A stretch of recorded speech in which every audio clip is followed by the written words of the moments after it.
Hey, welcome back, everybody, to the Wild Faith Podcast. My name is Evan Bungham. I have my co-host Luke Timmons with me, and we have our special guest Nick Thompson with us. This is the second episode of Turkey Talk. Let's dive into it. Luke, Nick, how you guys doing? Doing good. It's a great day. One more day closer to the season. I can't wait. It's almost here. I think we're, what is it? Are we 13 days, 14 days away? 14 days and 10 days from South Dakota. There you go. It's happening. Are you doing South Dakota this year? Yeah, I drew a tag for Brule County out in South Dakota. It's right by the James River, I think. So I'm gonna be turkey hunting by myself with a gun in about 1,300 to 1,400 acres of public, and there's a bunch of like walk-in area programs that are out there too. So good for you. Yeah. That's a prairie tag, right? Prairie tag, yep. So I put in. That's a hard one to draw. Yeah, I was really, really stoked. I got up an hour because the tags or the drawing opened at 7 a.m. and I was up at 6 just staring at my computer waiting for the time. And then as soon as it hit 7, boom, I was applying. So pretty excited. Let's go. Congrats. Yeah, it's going to be a camping trip. Have you been to that area? I have not. So I hunted in Sioux Falls. It's beautiful. I hunted in Sioux Falls last year, which is completely different terrain than here in Minnesota. Oh, for sure. It was pretty eye opening. But I've hunted in western Nebraska in the past, out by like Chadron, which is the Nebraska National Forest. So pretty excited to learn the terrain, learn the turkeys. We got 2 days to get it done, so it'll be pretty exciting. Oh man, quick rip of a trip, but hey. That's all it takes. Exactly. That's exciting, man. Yeah, I've applied. I think I'm 3 years in now for my prairie, whatever it be technically deemed as their prairie spring turkey. Yeah, and I haven't got it yet. So I mean, the nice thing is because is that area one turkey or two? I know some are different. Some are different. So this one that I won was one, and then the second one I applied for was 2 turkeys, and I didn't get that one. Okay. Well, you could always, I'm pretty sure you could buy your state archery license too. Yep. So I think I'm going to go out on Thursday, hopefully if the wife allows me to, get out there on Thursday and get out work early and head out there. So it's going to be a camping trip. I'm going to bring my car and a tent and let's go, man. Nice. It's be pretty cool. When are you going? The 12th is I'm going to head out. Hopefully the 11th of April. So literally next Thursday. That's perfect. Well, you're gonna give us the first turkey report of the season. Yeah. So it's gonna be pretty crazy. It's gonna be fun. I mean, there's a bunch of cedars, and I don't know how I'm gonna find the turkeys, but we'll do it. I mean, I don't really know the terrain that well, but. So, I mean, before we even dive into talking about Minnesota coming up, as long as we're on the topic, then. Give me, just a breakdown of like what you did. Obviously, this is new ground to you. Mm-hmm. This is a new type of hunt for you. What did you do prepping going into this? Just kind of getting yourself ready, because I mean, you're a week out. Yeah. So it all started last year when I was in Sioux Falls, and we were about an hour west of Sioux Falls where we were hunting. Okay. And kind of learning the terrain and the amount of birds that were there, and talking to the locals was a big thing. Stopping in at any bar we could, in our camo clothing, and just talking to the locals, because they'll turn around in a small town. They're like, "Are you guys hunting birds or ducks or what?" And so, you'll get to talk to them. And I guess the bird population out here, it's a lot more dense. It's spread out, right? So the numbers aren't as much as Minnesota, I think, in like a square foot. Yeah. So there's pockets of turkeys, and normally they said there's going to be 1 boss tom and like 10 jakes. Sure. So it's going to be kind of different in, cause like we're in Minnesota where I hunt, we'll have groups of 5 jakes and groups of 5 toms. Mm-hmm. So in this part of South Dakota, a lot of the locals would say it was, you'd see 1 tom and 10 jakes, and you got to try to pull the jakes, the tom away from the jakes. A lot of YouTube videos, just how-tos, a lot of guys, Western hunts. I would just study the Western hunts. Because I'm pretty sure out there it's either the Merriam's and then the hybrid. Yep. Out there in South Dakota. A lot of hybrids. Yep. So just kind of understanding what those turkeys like to do. There are different types of calls that they make, listening to the hens. just sat and I would listen on my iPad. I'd just plug in my AirPods and listen to just hen sounds from out west. Just Oh yeah. trying to repeat what those birds were talking like. It's a And little different. it is one thing I've noticed is the hens out west are a lot raspier. They sound like jakes here in Mhm. Minnesota, I think, in my opinion. Yeah, no, that's awesome. That's exciting. I'm jealous. We're me and Luke are still trying to lock in the dates. I think we're gonna run out to the Black Hills this year potentially. For sure, Luke's gonna. I don't know if I can swing it or not, but hopefully we can. I don't know. Yeah, I love chasing turkeys in South Dakota. I still have yet to kill one, and this would be my fourth year of going out there. So cool. fingers crossed. I think the only other places I've been in, I'm surprised you haven't done that yet, but up in Sissewapiton there, I know you had a buddy Yep. that's up on the reservation that, that's an easy turkey tag to get. And you get a Mhm. chance of killing a Merriam, an Eastern, and a Rio And all a at the same Rio. time, Man, my which is friends pretty went up cool. there on the last weekend in May, and one of the kids that was with us, he's never shot a turkey before. He's never turkey hunted before. We took him out for the first time. He ended up shooting a tom at 62 yards with his bow. Wow. What? Yeah, I'm Wow. not No kidding. way. And he took probably the coolest picture I've ever seen. It was right by this old abandoned car in the middle of the woods, propped it up on the car. It's a beautiful photo, but 62 You yard have to shot. share that with us. Yeah, Wow. 62-yard shot. It was Wow. something else. It was incredible. Hey, if you practice it, make it happen. I mean, Yeah. that those guys out west, that's all they do is antelope hunt, and going to the Mhm. archery ranges, you're shooting at 100 yards, and I'm like, I can't do that. Tell you what, man, Western South Dakota, when they get Western fast. So that's cool. I'm excited for you. That'll be awesome. But bringing it back to Minnesota here, just kind of give everybody just a little bit of background on who you are, where you're from, how you got the turkey. And I know you're a fellow turkey nut, just like me. Just give us a little bit of an intro on you. Yeah, absolutely. Well, Nick Thompson, from Byron, Minnesota, good old Southeast Minnesota. I'm 30 years old, recently married in October of 23. So that was pretty fun. Excited to see what it's going to be Congrats. like. Yeah, See what it's going congrats. to be like hunting for the first time married. So we'll see how that journey goes. So when it comes to turkey hunting, I look at it like this: I ice fish, I summer fish, I deer hunt, and I turkey hunt. And turkey hunting to me is the coup de grace. It's the top of the Oh food yeah. chain for me. I just get a blood rush, and it all started when I was younger.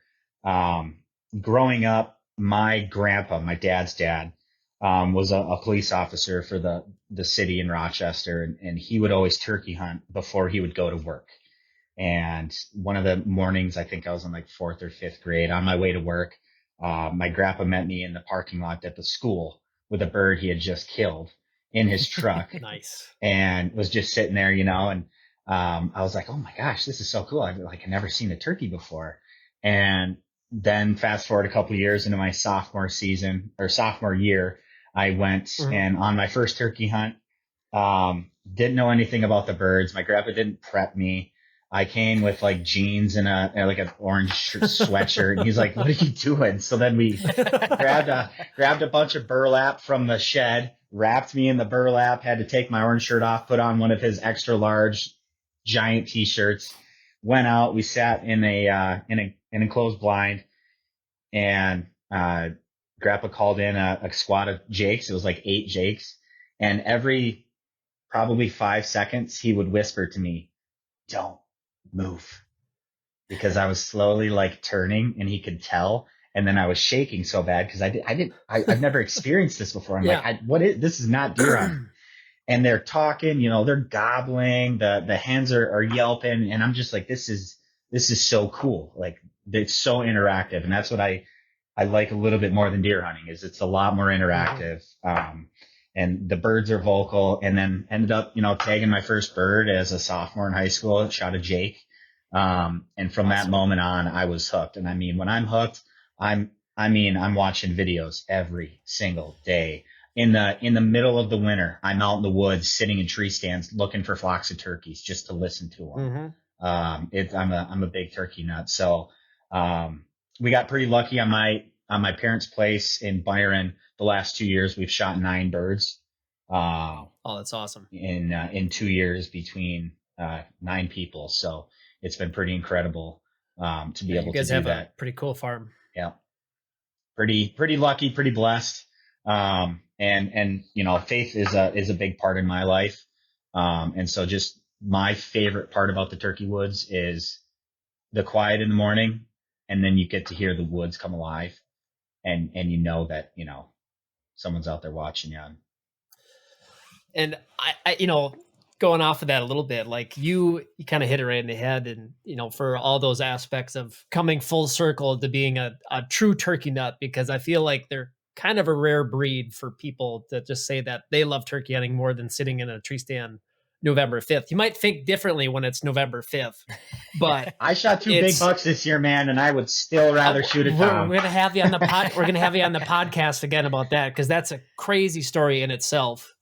But just talking about getting other people involved too. I mean, like, I think that's you got the experience of that at a young age, and I know Luke's got similar stories, and so do I. But transitioning that into like what you've done, and I've just seen all the pictures that you've posted through the last couple of years of taking your brothers out, taking your friends out, Hmm. and just getting that experience of people that have never really done it before, and just introducing, because I feel like turkey hunting is just such the perfect gateway into like the The outdoors in the outdoors, hunting world. absolutely. Oh yeah. To that Nice. point, when it comes to the turkey woods, a lot of my friends, they've never hunted before. They're a bunch of city guys. They drive a Toyota Prius and drive around in the city. Don't know what a maple tree is or an oak tree. Um, just kidding, anybody that's listening. So I two of my friends that I've gotten into hunting started turkey hunting, and now one bought Mhm. his first bow, and he's been practicing with Awesome. his bow. One of my other friends um, shot his first deer this year, which is pretty incredible. And just being able to watch the enjoyment in their faces, and I like to take a step back and let them approach the animal first, and I don't say anything. I just let them take in that moment. And a lot of that, I think, is a lot of faith based, especially for me, Oh, for and sure. be able to take in that moment and watch them, kind of break down, really hit a breakdown. And they're just like, this was incredible. It's amazing. And it starts with turkey hunting in my mind. It's cool. Oh, I love it. Love it. And I always feel like too, I don't know, have you ever elk hunted before? No. Okay. I feel like it's for me, for elk hunting, I feel like, because it's definitely not the same thing as turkey hunting. Hmm. But I think if I were to go elk hunting and experience the calling aspect of it, I would probably be a diehard elk hunter. Just from like, that's where I love turkey hunting. It's just the interaction, the game of cat and mouse, and it's not saying it's easier than deer hunting, because it's not. Turkey hunting can be incredibly difficult at times, especially out west. Either, I mean, like, I'm 0 for 4 in 4 years, so Yeah. What about you, Luke? nice. This is the first Yeah, I time mean, I'm meeting you. So yeah, no, yeah, I'm the rookie of the three here. So I've Or you're a got, turkey slayer, though. yeah, well, 2 for 2. there you go. That's what But counts, right? yeah, exactly. No, so I mean, I got into turkey hunting obviously through Evan, and I mean, we grew up hunting deer since we were, Mhm. kids. And but yeah, there is something just special, like you kind of hit on, Nick, that the woods is just dead quiet. You're getting in, and then all of a sudden, the woods starts waking up a little bit. You might hear an owl hooting here and there, and then it's just gobbles, and that it just, not that it's like blood churning isn't the right word, but it is almost like that, where it's just like you are, everything's quiet, and all of a sudden you just hear that first gobble from the Morning tree. thunder. Yeah, morning Oh, thunder, and you're just like, oh Oh, baby, here we you go. can feel it. You can feel it in the You can. it's chest. like Yeah, It's yeah, it's you like crazy really when Christmas, can. you're in man. close. It's cool Oh, too. I'm like the cold, like the cool mornings when Mhm. you're on, like a north or south facing slope and the sun's coming up, and you're hmm. in close enough to the roost where you can actually see the breath coming out of the gobbles. Oh, yeah. I don't Oh, know if you've ever been that close, but Mhm. that is exhilarating. It's yeah. exhilarating. I saw a photo probably a week ago that someone, like, for like 4 years was trying to capture like that exact moment of like a bird on the ground. Like, you gotta think, like, the temperature's gotta be right. The sun has to be right, because you gotta be able to have them where they're backlit, where you can get the Yep. breath coming out of their Hmm. mouth. and like one of the coolest photos I've ever seen for any nature shots ever. I'll have to see if I can find it, see if we can use it. But yeah, magical. Like, so kind of going off of that into, this podcast, we're like I said, we're gonna try having guests kind of throughout we're going to try to do this all the way through the turkey season here in Minnesota. And, we'll try having different guests on each week, but kind of focusing on what's relevant. So turkey season is 2 weeks away. So obviously you're heading out west right away, but I think turkey season opens up the 17th in Yeah, the Minnesota, Wednesday right? the 17th. Mm-hmm. So give us some, just, from your perspective, tips and tricks on the early season aspect of turkey hunting, specifically here in Minnesota. Like what are the things that you look for? My favorite situation is midday hunting in early season. It's happened, I would say, I'll give you, so last year on opening day, I think it was last year was like the 12th or the 14th. I can't really remember when the opening day was last year. Sure. My brother shot a tom at 2:45 p.m.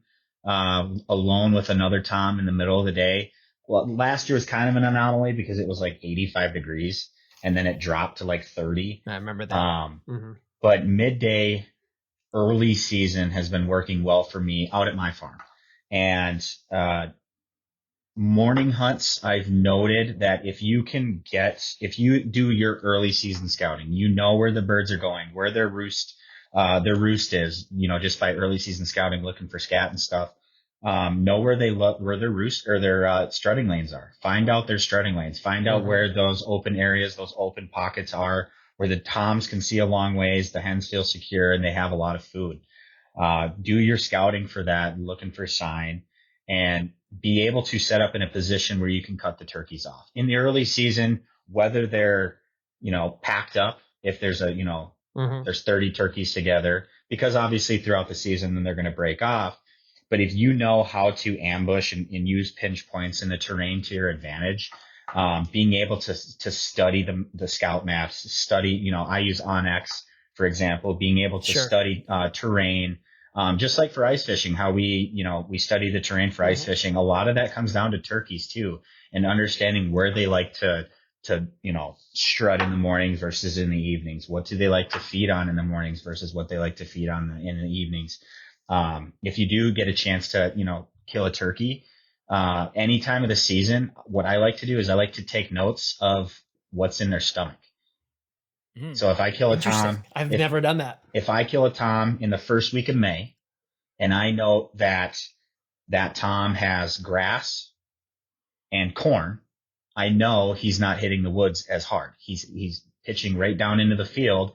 And normally if that's a boss tom or he's very, very aggressive, other turkeys are going to follow. So what I'm going to do then, if I'm taking anybody out, is I'm going to stay in that general vicinity. I'm not going to hunt that same exact spot because I believe turkeys have a very good memory. A lot of people say turkeys are not the brightest bird in the box, but I think they do too. I think turkeys have a very, very good memory.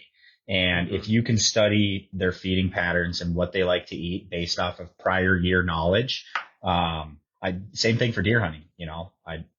Prior year, what's working, scout, trail cameras and stuff. I don't run trail cameras. I run them for deer, but I don't run them for turkeys. It's more of the hunt aspect to me.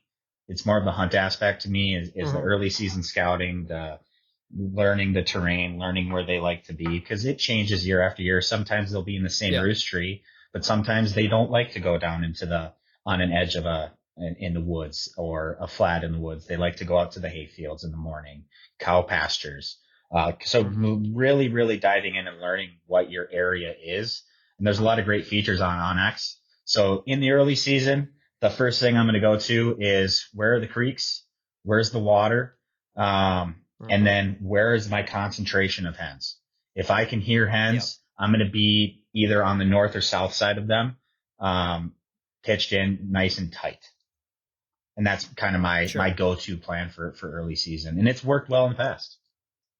Man, you brought up so many incredible points. And this is where it's so good to hear other people talk about turkey hunting. Cause like I said, I mean, me and Luke aren't expert hunters by no means. And like, And the one thing I like to pride myself on a little bit is being a good turkey hunter, but you're never learning unless you're learning from other people Yep, outside of your own absolutely. failures and stuff. But you had so many great points right there. And I think so many people forget that like turkeys need water.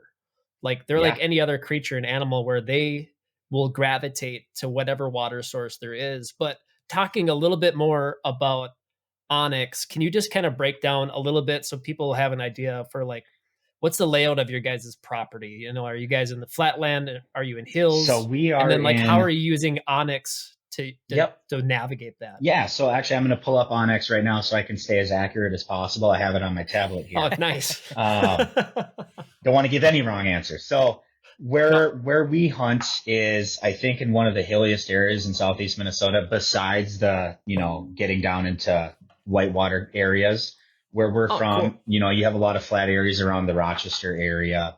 The more north you go, the more south you go. Where we're at, it's maple trees galore and Oh, really? the occasional oak tree. And so Really? if you have that one oak tree, those two oak trees or that little dense area of oak trees, you know that that's going to be a roost spot.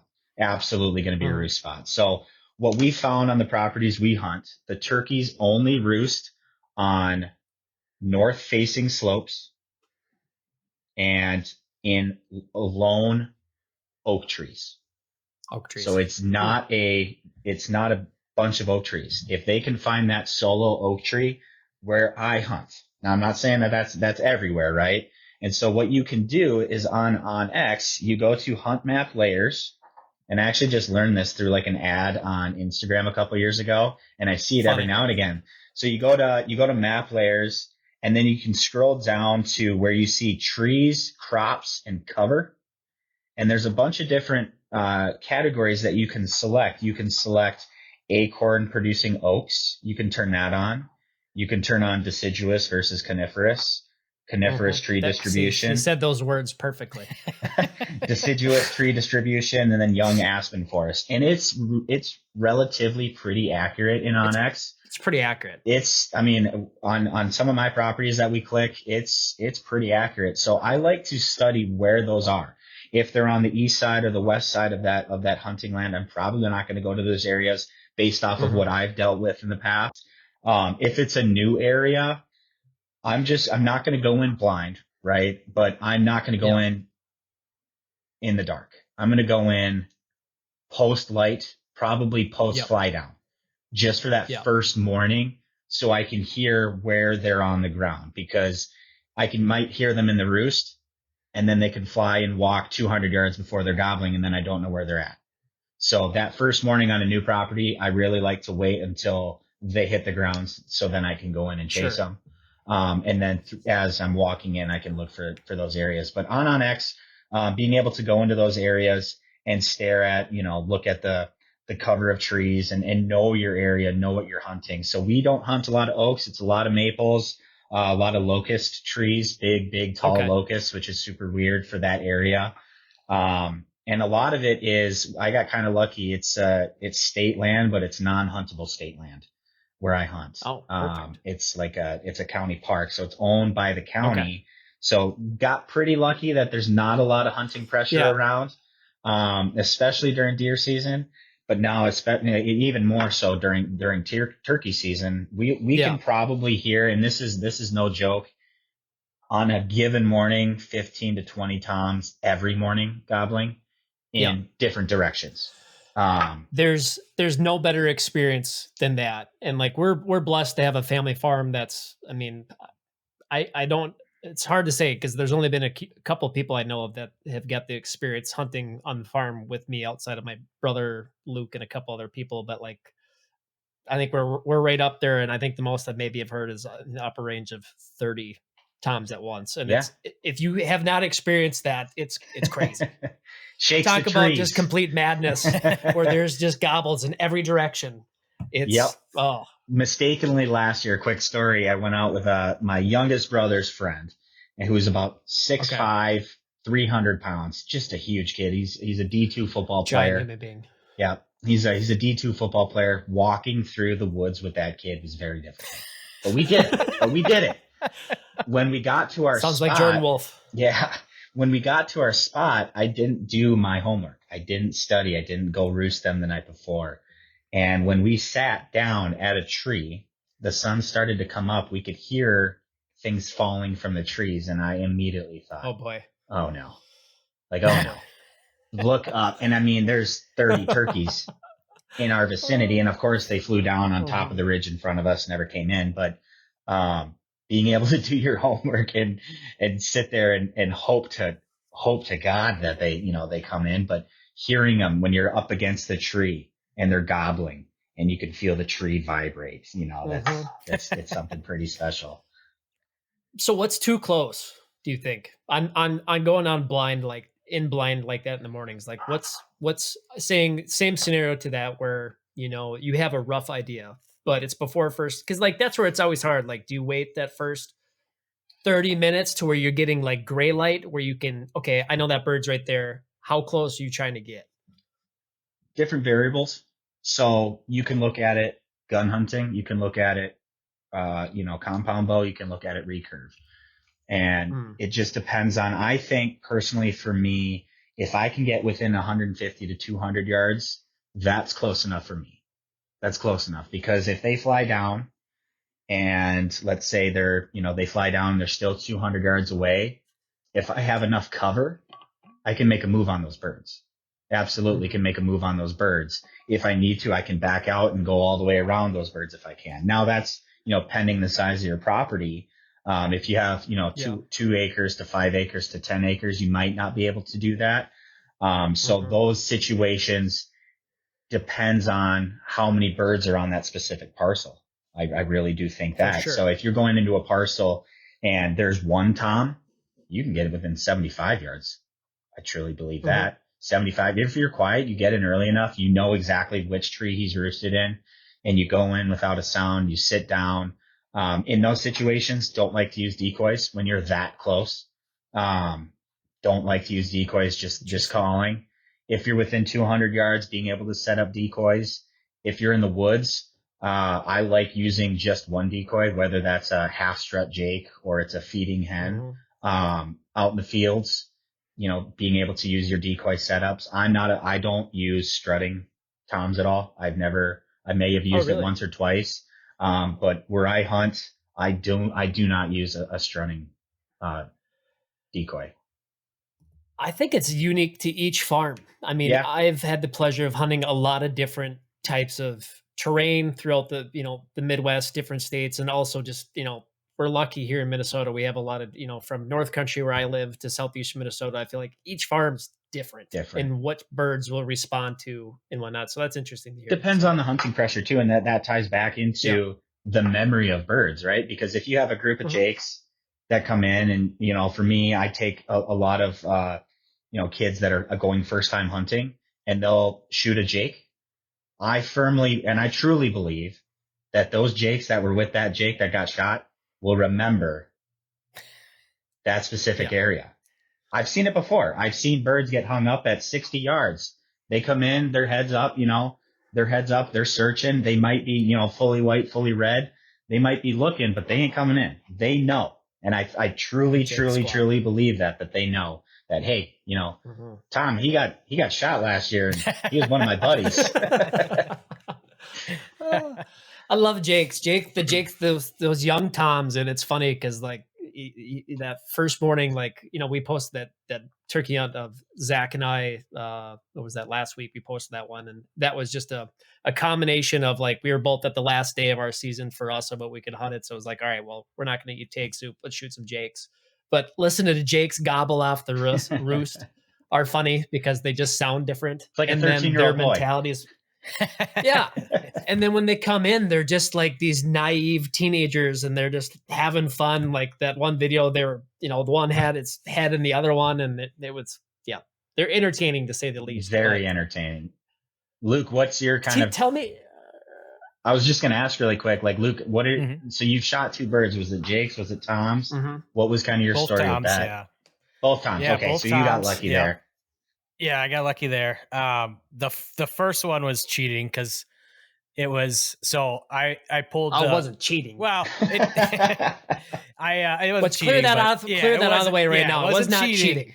But no, so I belong to the Byron Sportsman's Club. And so I pulled to be able to hunt out there a couple years back and sat up, my blind on this kind of just this edge of tree, this little tiny skinny row of trees, and was hearing gobbling all morning. And then they went away from me in the river.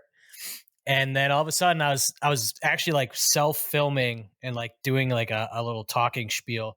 And all of a sudden, right, I don't know, 50 yards behind me, one lone Tom was just gobbling away. Came right in, pulled my bow back, shot him, and I was tagged out in 5 minutes. I didn't have to do any calling or anything. I did have a bedded hen That with was a opening morning, right? yep.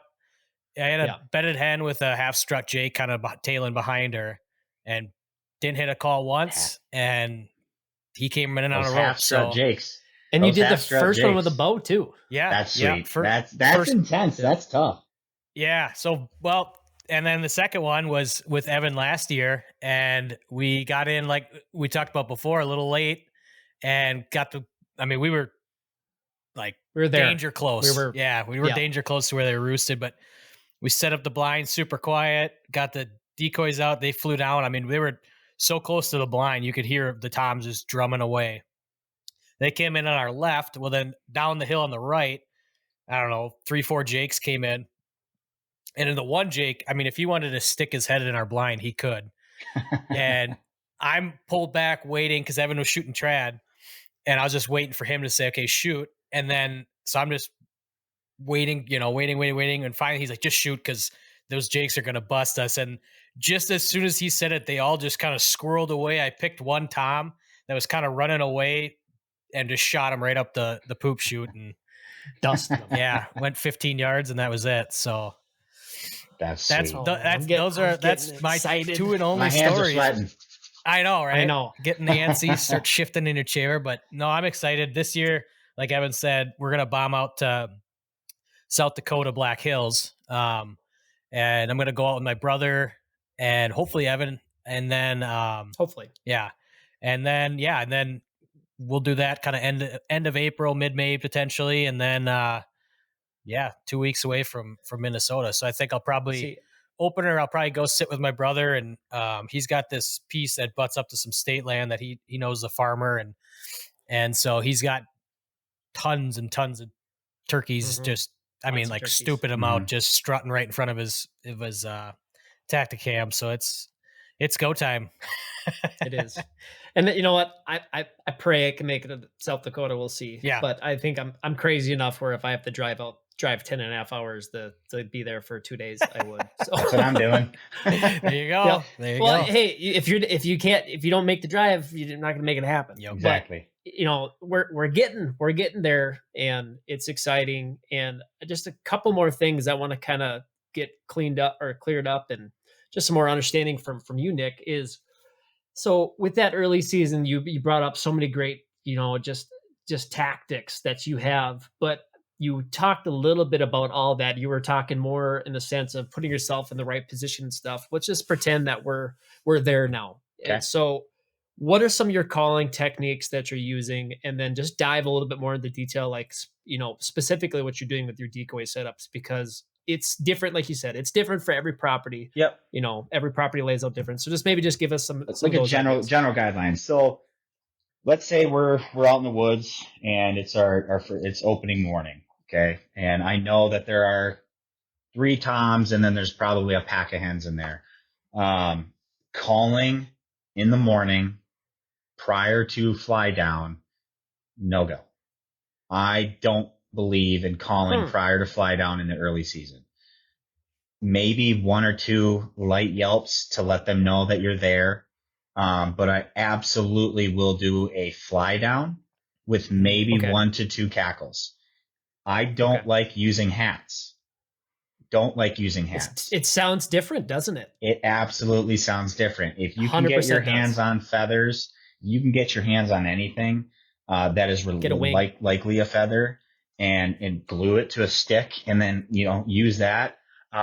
Maybe 1 to 2 light cackles. If you pay attention in the early season, you're gonna know who the boss hen is. So if you can, Mhm. if you can understand her language and how she talks, maybe that first day kind of ties in with deer hunting a little bit. You know, you go out for an observation sit and you just watch from a distance, right? You just watch from a distance. Now, if you're on, you know, a tight schedule, you can only have 2 days to hunt, then you got to get a move on. But in the early mornings, in the early season, getting in and listening, understanding where they're at, you know, if you can pinpoint where the toms are mainly facing, if you're that good where you can hear where they're gobbling, are they gobbling in front of you? Are they gobbling to, you know, are they facing forward? Mhm. Are they facing behind, east to west? Understanding where they're gobbling. Um, light calling, if none at all, until they fly down. You hear that first tom fly down. I like to give a couple of tree yelps. So those are very, very, very light. They're Mhm. not aggressive. Let him know, hey, I'm still up in this tree. I want you to come over into my vicinity. Then he's going to get curious. He's going to want to go to that kind of area where you're going to fly down. He's going to spend his morning in that area if you have one or two toms there. And then as soon as I can hear him starting to locate gobble, and there's a big difference, I think, between a gobble that is a shock gobble and a gobble Yep. like, hey, where are you? I want you Mhm. to come to me. Then what I'll do is every time he gobbles, I will cut him off. So a lot of the times Mhm. toms will cut you off. I will assert my dominance like, no, no, no, no, no, no. You're going to come to me. You're going to come to me. I never purr ever, never once. Really? I truly think that if you purr and putt at the same time, that's more of a defense call from what I've gathered. So if you're, you know, I can't do it without a mouth call, but that pop, pop, pop, Yeah. pop, pop, pop, pop, pop. That is more of an alert call, and those toms are going to stick their head up. You can notice it. You'll see them stick their head up, and they kind of, Mhm. you know, they're looking, and then that's when usually, you know, gobblers hang off. You know, they hang up at 60, 70 yards, and they'll gobble their head off, but they ain't going to move. So light Yeah. calling, truly believe light calling, if and all none, using a fly down, banging, you know, a feather or whatever you can. If you have a hat, use a hat. But make it loud. Make it absolutely. You Mhm. guys have heard birds fly, you know, toms fly down in the Oh, morning. yeah. They're so loud.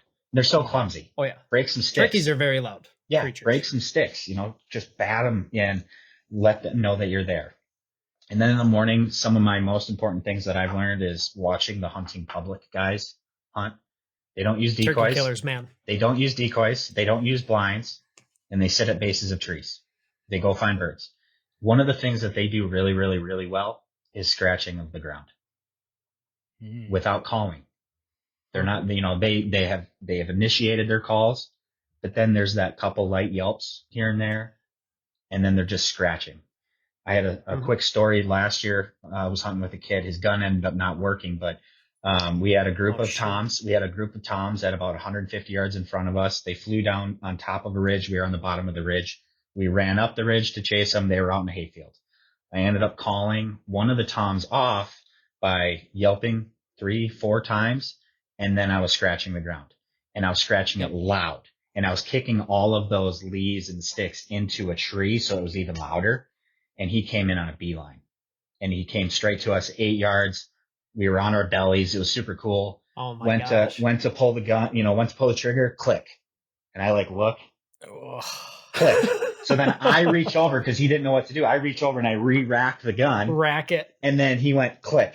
And his ended up Oh. happening was the night before he dropped his gun and the firing pin broke or something in the Oh. internal No. mechanism, and he didn't know it.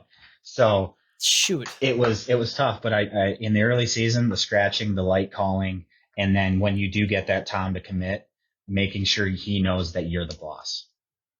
You're the I'm boss, glad you man. brought that up. That's a really interesting one. You don't hear a lot of people talking about, but it's such a subtle thing. And I've used it before too. And like people forget, like, not only do turkeys have incredible, like I said in the last podcast, they have some of the best eyesight in the animal kingdom, Yeah. but they also have really good ears. And like those subtle little things of like, hey, you know what? I'm a feeding hen. I'm in this Hmm. woods.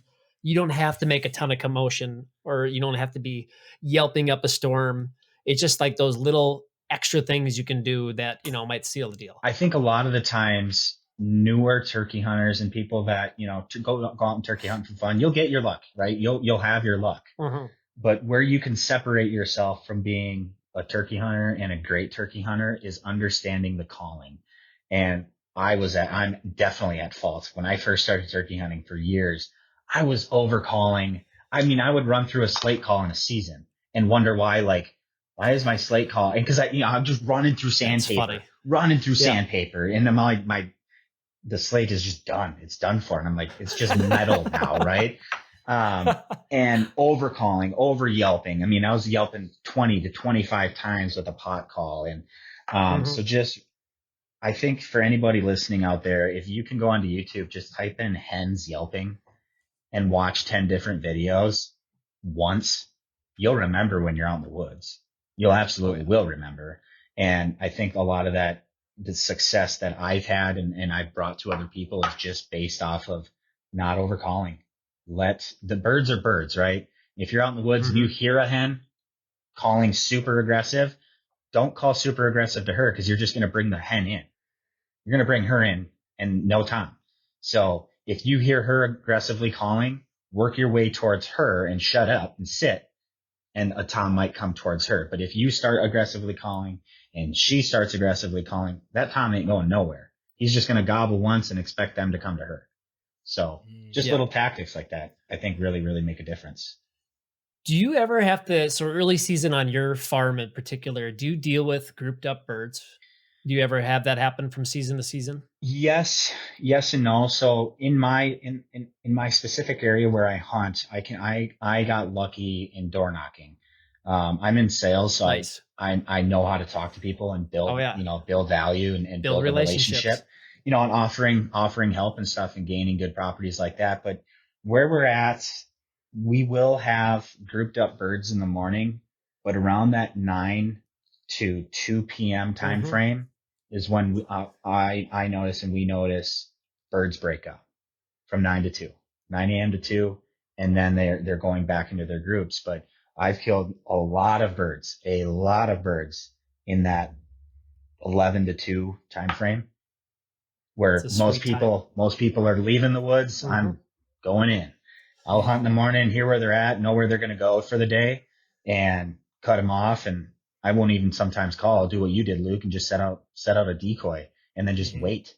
Yep. Some people might Yeah. look at you silly, like, why aren't you calling? Isn't this like a calling game? And sometimes it is, sometimes it isn't. But in the early season, yeah, they do group up right away. Especially, I noticed that they roost all together and then Mhm. they fly down in separate directions. And Yep. then, you have to play off of that, but you'll be able to guess which toms are the dominant toms. They're usually the last to gobble in the morning. You have your 2 year olds that are going to gobble their heads off. And then Oh, yeah.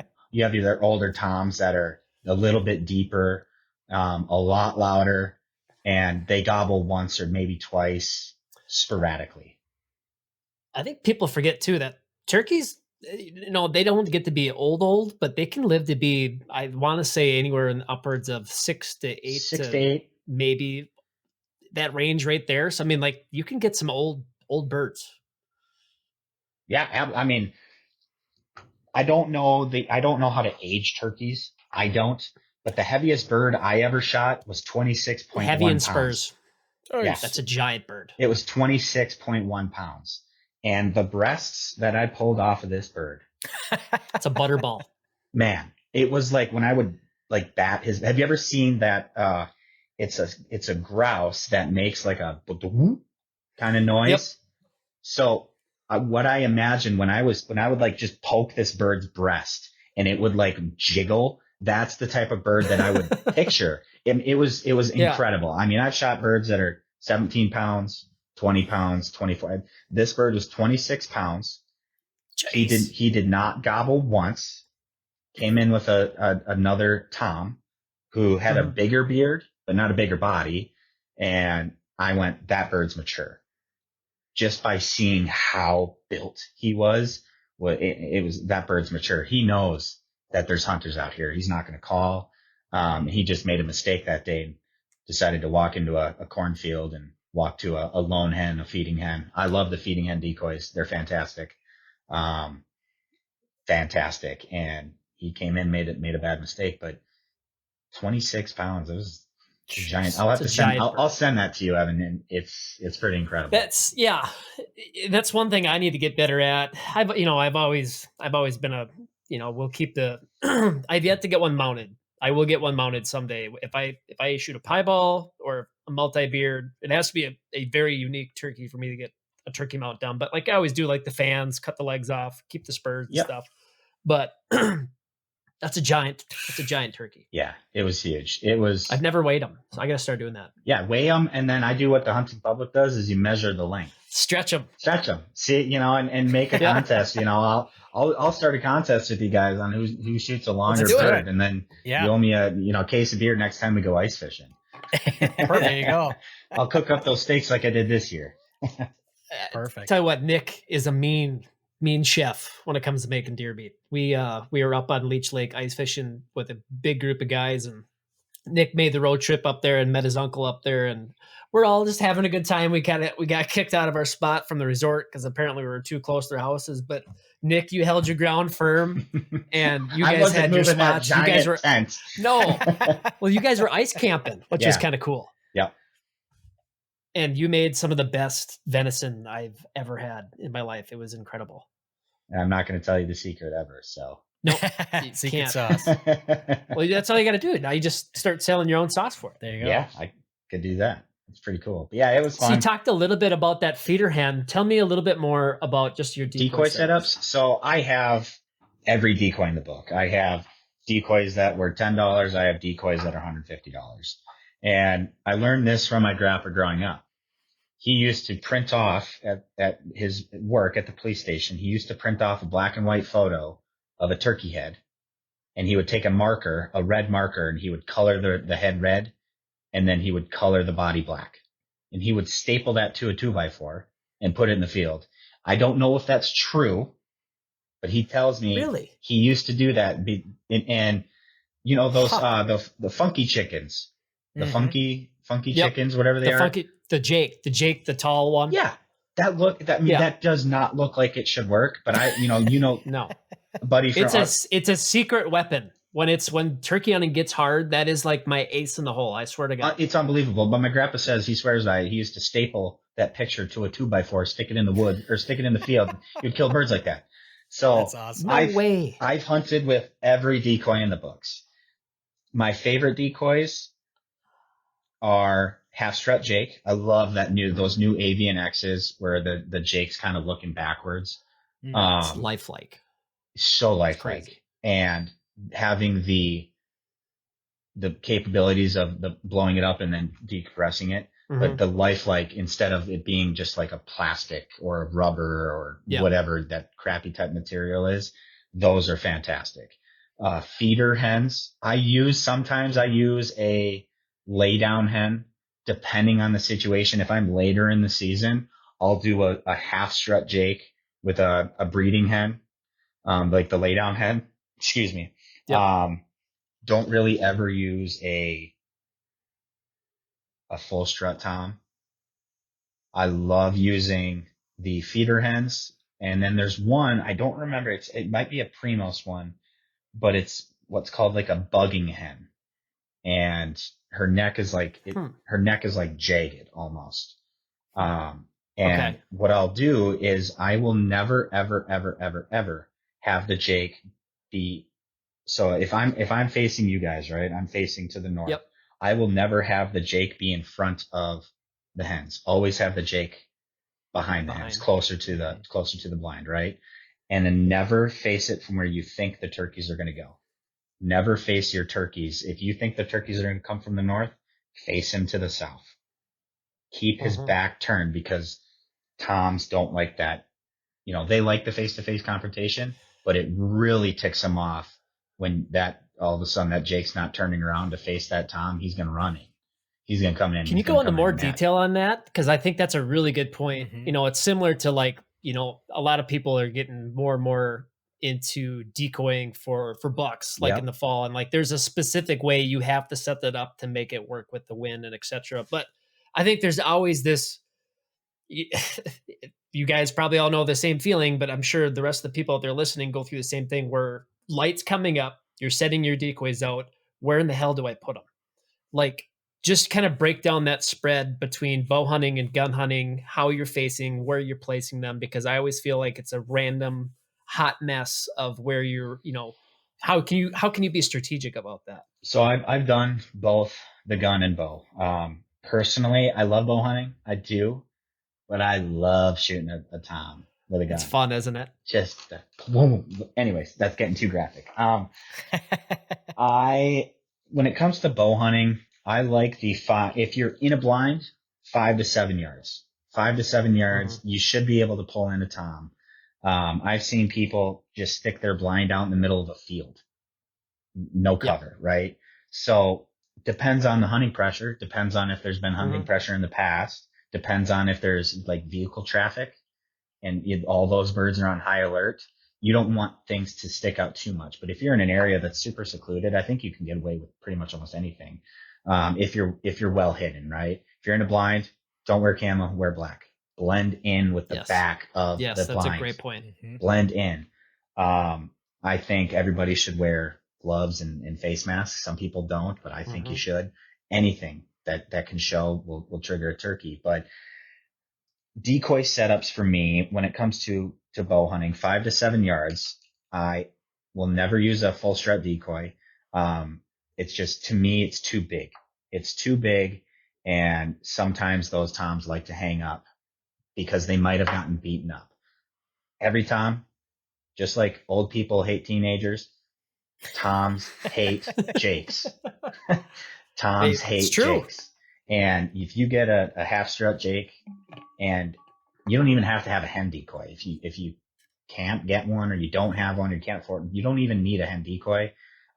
You could make a hen decoy, do what my grandpa did, and just print the picture off, basically, tape it I'm gonna over a try that. tape it over a football, and there you go. There's a hen decoy. But using that stuff really works. If you're in the woods, 5 to 7 yards, you do not want to hit any twigs, anything like that, and make a bad shot on a turkey. I'm all for ethical shots. And in the Mhm. woods, if you're bow hunting, 5 to 7 yards, don't take a shot over 20 unless you know and you've cleared the woods and you know that there's no little sticks or branches or twigs or anything.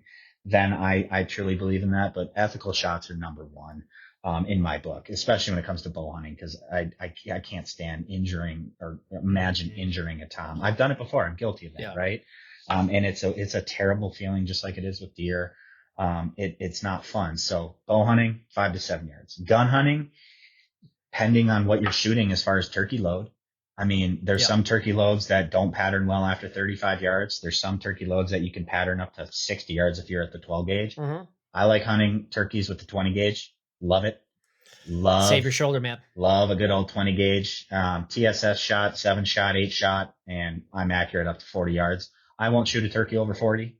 But my decoy setups, 12 to 15 yards. I don't ever stick my decoys out past 15 yards, even with a gun. Sure. I don't think you need to. The farther away you get from where you are as far as yardage, the more chances that a tom can hang up at even a further distance. I think that toms like to hang up 100%. at 60 yards from a decoy setup. I just I don't know what it is, but I've done a lot of hunting where toms usually are at 60 yards Mhm. from you. So if those decoys are at 30, they're now at 90 yards, Mm. right? Yeah. So if you're in with that 15 yards, you're pushing that 45 to 50 range. If you know that your gun can make that, or your bow, or you're comfortable like my friend was at 62 yards, unbelievable. It's crazy. Um, you can do that setup. Now, as far as where the turkeys are facing, hen always in front, hen's always facing where you think the birds are going to go. The tom is facing away. So what I like to do is I never like to have tom or a jake here and a hen kind of facing the same way. I'll have the hen facing here and then the jake kind of facing off to the other direction. And if I know that the bird's going to come from the east, that tom's facing to the west. So that's kind of my setup there. Dude, it's money. Yeah. I attribute a lot of I'm it to like my trying to grandpa. like take it all in right now, and I'm gonna have to like listen to our own podcast like 15 times, like going into the turkey season, because I said it earlier, like you always learn when you get a chance to hear from somebody else, and like it's so refreshing hearing you talk because I feel like Luke's got the CR farm and stuff where we hunt, and we're like I said, we're lucky to have some private ground too. But I feel like every property is different, and like ours is, I feel like so different. But I've from what you're describing from like the farm that you guys hunt, like I've got a couple different properties that are up here in northern Minnesota that don't necessarily lay out the same, but how the birds act are similar to that. And I've had a hell of a time. I think I've only killed two off that property, and I've had a hell of a time trying to kill them. And I truly And believe this is that awesome. there's a big difference between hunting hardwood toms and field toms. I don't hunt Hmm. toms. I don't hunt field toms. We don't have fields where I'm at. The neighbors do, but where we hunt is strictly hardwoods. I don't have cornfields or bean fields or anything. Yeah. Some properties I do, but the main property I hunt at my parents, it's just woods. It's a 3 acre Yeah. parcel that's just woods. And we kill birds there every single year. And it comes down to knowing what you're doing, and it starts at the beginning. Scouting, learning the birds, watching the birds, knowing what they're doing. If you don't have time to do that and you want to cheat like Evan, put your trail cameras out. But I said it before we jumped on the podcast. The nice thing about having, I will say, the nice thing with the trail cameras is just kind of for me is just gauging numbers. So like the one farm we've probably have. I mean, there's a minimum of probably 75 turkeys on that farm. Some years there's been more, some less.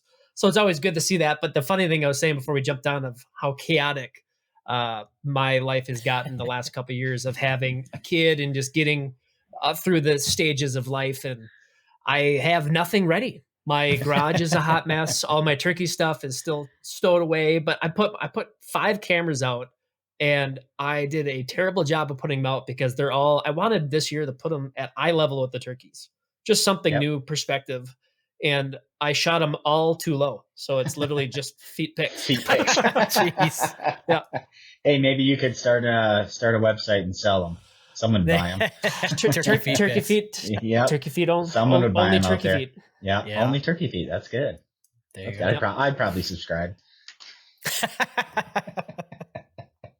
No, that's awesome, man. So, I did have a question, but I forgot. Shoot. I was We do you yeah. hunt a lot of like fields? We are so our farm, so the two farms we have, so we have the 60 on my mom's, and then we've got about a one it's probably 160 with the fields included, maybe 40 acres of woods. Our other farm, and it's a combination of both. I would say it's primarily like if you were to break it down, it's all oaks, Okay. heavy oaks, and then it's all field edge. So like the big issue we run into early season in like our first podcast we did with Turkey Talk, our farms, it's crazy in the spring because we'll have 60 birds out in the field together at once. And Mm-hmm. it's a game of I have to be able to get those birds to break off and come in because they're going to be grouped up until 10 o'clock. And then, like you said, that's where I'm glad you said that. Like some of my favorite times in the woods is between 10 and 2 Oh, it's great. because those birds are finally separated.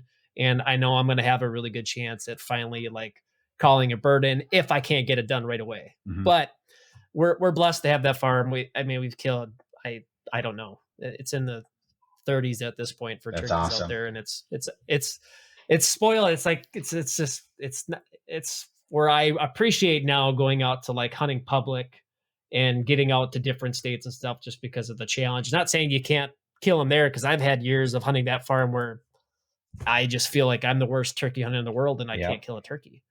But that's how it goes sometimes. Yep. Yeah. And especially for properties like that too, I truly believe if you know if your property's good for broods, Mm-hmm. predators, watching, see how your coyote population is, how's your, nesting habitat for hens. Because if you Mm-hmm. don't have good nesting habitats for your hens, say goodbye. Toms will just be there Yeah. for the morning roost and then they'll go off to your neighbor's property. So a lot of it can come down to, you're going to do work for deer. Why not put in a little bit of extra work and build some nesting areas Do for you do any hens? habitat work for your turkeys? Yeah. So brush piles. So what Huh. we do is Describe that a little bit. so we have a lot of, the soft pines. So they're not like the hard needle Sure. pines, they're soft pines. And a lot of the times in storms, they're really weak trees. So they break off all the time. And at my parents' property, what we do is we gather all of those broken down pines that the branches fall off, and we cut them. And what we do is we stack them up high, and then we cone out the middle. So literally and you make it almost like a hill almost, right? You hollow Mhm. out the center, and then you make a kind of a driveway for the hen to walk up and nest in. But you got to make sure it's like 6, 7, 8 feet big, like wide. It's Wow. huge. And we have them Really? all over our CRP field. It's just native grasses. And I do a lot of tree pruning. So like we have so many ash trees that are just terrible. I Sure. think they're the worst tree Mhm. that's ever been on this earth. Oh, they're dying too. Yeah, and so we'll cut them down and we'll just throw brush into areas where we know turkeys like to lay. And we have probably 10, 12 different spots at just my parents' property where we know that there's going to be hens. I mean, I've walked up on hens in June that have their broods with them in those nested areas. You know, a lot of people do rabbits, like rabbit Yep. habitats. Like rabbit huts. Yeah, so like Jeff Sturgis does Sturgis. yeah, Yep. yeah. So I turn those towards turkeys and Cool. brushed in areas, trees that are clumped together. So if you have a group of 5 trees that are kind of grown in a circle, I like to take a bunch of leaves and throw those in the middle of the tree and kind of make it like a eagle's nest almost. It's huge, right? And hens will use those. If you have tall grassy areas, take your grass clippings if you're mowing and you have a bagger and just dump piles of grass throughout your field. And hens will use those as nesting areas too, because they're warmer on the inside because grass Sure. tends to heat up, right? Now, don't throw dry grass because then it might catch on fire. But make sure that your dense Yeah. grasses, your hay fields, your alfalfa, if you can cut them and lay them out, lay those piles out for those hens to use, and that will keep turkeys there for years because they get used to it. Wow. So have you seen doing that work then? You've seen different groups of broods then kind of growing up through the years then? Every year we see 3 or Oh, that's 4 different awesome. broods. 2 or 3 years ago, my brother and I were, because a river surrounds my parents' property, and we like to catch huge carp, and huge Nice. red horsefish. And so we walk down by the river sometimes, and in the areas where we built that brushy areas, we'll see a hen with her brood. That's 12, 13 different little chicks Yeah. running around with her, and it poults, not brood, poults. Well, I think they go It by is a both. brood, Poults but and they're broods. a poult. Yeah. And Yeah. see them all the time. But watch out for turtles. Oh, If that's you're by a awesome. river, turtles love you. They love turkey eggs. They love turkey eggs. And raccoons. And raccoons. Yeah. So Yeah. a lot of raccoon traps out. That's good, man. That's a different, like we've talked about in the podcast before, but like the last, 3 years now, 2 years now, we've been really diving and doing habitat work on the 60. And then I just have not done anything for turkeys yet. And that's just surprising you saying that, because it just kind of opens my eyes a little bit. So like the 160 farm that we have, there was a tornado that went through there probably about 9 years ago now and ripped out maybe like, and when I'm talking, when the oak trees on that property, I mean, they're like 300-year-old oak trees. They're huge. I mean, they're 15 feet around. Yeah. And we had maybe, I don't know, 10 of those, 12 of those that fell down and have just decomposed over time. But talk about, we had horrible turkey hunting for a year after that happened. And then after that was the most number of turkeys we've ever had out there. And it's been the same way ever since. Yeah, that's where they're. So maybe that's kind of to that where that's where they're just having cover. Cover, and then creating that habitat for those turkeys to use. Because if you don't have hens to make the chicks, toms will survive. Toms will be just fine. But if you don't have healthy hens that will create that, kind of SOL. And then if you're doing food plots for deer, frost seeding with clover. Frost lead with clover in the fall. That way it grows up in the spring for those toms and those hens to use. And then obviously to build that next year's population up is huge. So I'm a massive turkey nut, and I do everything I can for the turkeys. I love it, man. You were a step above me from a turkey nut level, and I love to hear it. That's awesome, man. Yeah. So I'm excited. I've got a couple of rapid fire questions for you And I think it'd be kind of fun. And Luke, I'll grill you after this and see what you think. But Nick, I'll let you go first. So rapid fire here. You just got to say, pick one of them and just go. So mouth call, box call, slate call. You only Slate get call. one. Slate call. Interesting. Okay. You got morning, afternoon, evening. Doesn't matter the season. What are you picking for going out for hunting? Afternoon. Okay. Are you running and gunning or sitting in a blind? Running and gunning. Running and gunning. Okay. Bow or gun? Bow. Bow? Okay. Interesting. Minnesota, South Dakota, Nebraska, or Wisconsin? Minnesota, I've killed more birds. South Dakota for its terrain and different species.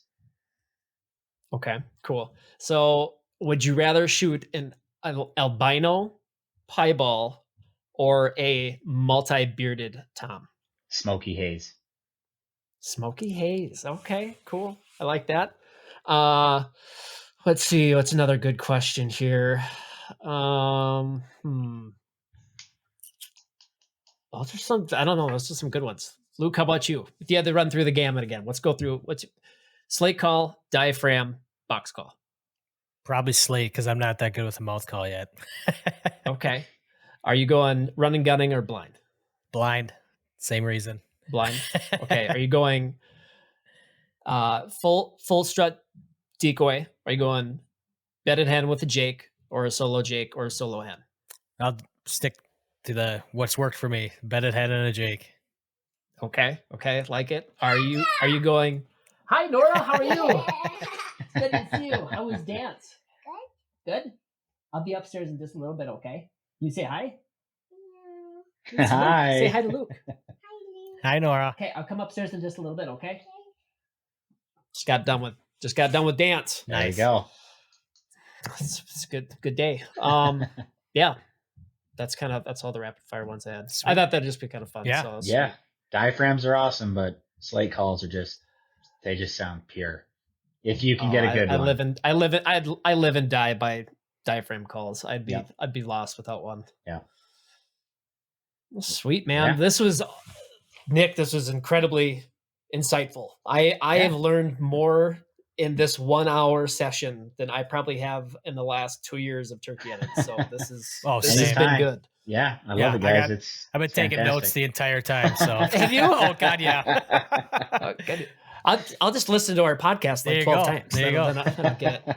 Even better yet, I think one thing that we should definitely try to do is we should try to, I always do my best to come home, especially during turkey season, but we should try to get a hunt on the books. Either Nick, you come out to our farm anytime you want, and we'll do it. Slock some birds. Yeah, absolutely. I'm 100% in. This is actually one question I wanted to ask, just really quick, is how do you feel about Minnesota only giving out one tag? I think compared to all the other states. I think what Minnesota should do is residents give us incentives to keep taking people out, right? So 2 birds. If you're a resident, you can get 1 tag right away in the season, and then do what Wisconsin does. Once that 4th or 5th season goes, give us unlimited tags. Yeah. Let us go. Because do you feel like the number of birds, I feel like, we talked about this in the first podcast when, turkeys first got introduced, whatever that was back in the 50s. And then where the population's at now throughout the whole entire state, I just feel like our numbers have absolutely skyrocketed in the last 10 years here, where there's turkeys everywhere. I mean, they're like a problem in Rochester downtown. Yeah. When I go to the gym in the morning in downtown Rochester, we see turkeys all the time, like big toms. Rochester, give us citywide tags, please. Yeah, right. Yeah. No, I wish Minnesota would do it where, non-residents, sorry, 1 tag, 2 tags maybe. Yeah. But I wish if you were a resident, I wish we could get more archery, especially if you can get a couple tags archery. Let the gun hunters do their gun hunters thing. But archery would be sweet if we could get multiple tags. That'd be worth it. I agree 100%. Get more people in the outdoors, man. Get more people in the outdoors. Yep. That's what it's about. And I appreciate what you said, and you led into with that too, Nick, of just, I look at like the turkey season, since we've only had one tag in Minnesota. It's the fun's done when you're tagged out. Yeah. But for me, it's the pleasure of taking other people out where the fun really begins, and you get to get everybody else introduced to it. So like for me, turkey season isn't just those 2 days where I go and shoot my bird. It's okay, how many people, that's like my goal every year, is how many birds can I get on my notch for guiding? I shouldn't say guiding, because guiding's illegal. You can't get paid, but you can take people out hunting. My wife texted me yesterday and said, "Give me the days you're going turkey hunting." And I went, I don't know the days. And she says, "Well, give me the weekends." And I was like, every weekend till the end of season. You should sit down with your wife and listen to our podcast with our wives. I have it on my watch next on YouTube. There you go. Or on That's on YouTube. funny. So yeah, you're going, man. You're getting into it now. But hey, you know what? You just tell her now how it's going to be, and then as soon as hopefully you guys want to have kids someday, and it's like, hey, well, we're going to go out hunting together and all that, and then you're good. Yeah, definitely. So yeah, I'm excited. It's just around the corner, and we should definitely plan a trip out west to do like a camping hunting trip, like 4 days. It's going to happen. Get kayaks, canoes, get into a river, and go up and find public land. I think they're sweet. Oh, we're going archery hopefully for South Dakota this year too. That would be awesome. Well, speaking of that, anybody else that's listening, that does close for non-residents the 18th, I believe. That sounds right. So coming up. Yeah. So get your applications in. It is a lottery system, so it's not a guaranteed, but you got probably a 50-50 shot if you're going to do it. Heck yeah. Sweet, man. Well, Nick, hey, thank you so much for all your insight, guys, and your wisdom. Greatly appreciated. We look forward to having you on the podcast again, and excited to hunt together here in a couple of weeks. Absolutely, buddy. All right, Luke, it was We're nice done meeting you, talking about it. We're going to make it happen. Make it happen. All right. Take care, guys. See you guys. Have a good one. Thank you for joining us on this journey through faith in the great outdoors. We hope today's episode has inspired you to seek God's presence in the wilderness and deepen your connection with nature. If you enjoyed today's discussion, don't forget to like, follow, and subscribe to the Wild Faith Podcast on your favorite platforms, including Spotify, Apple Podcasts, YouTube, Instagram, and Facebook. By subscribing, you'll never miss an episode, and you'll continue to be a part of the Wild Faith Podcast community. We'd also love to hear from our listeners, so please don't hesitate to reach out with your questions, comments, or topic suggestions. You can connect with us on social media or through our website. Your feedback is important to us and helps us improve and tailor our content to better serve you. And always remember, the great outdoors isn't just a playground for hunting and fishing. It's a sanctuary for finding solace and spiritual renewal. As you gear up for that next adventure, I pray you find God's presence in the crackling of a campfire, the thrill of reeling in your catch, or the quiet solitude found in nature. Until next time, thank you for listening to the Wild Faith Podcast. Take care, and God bless.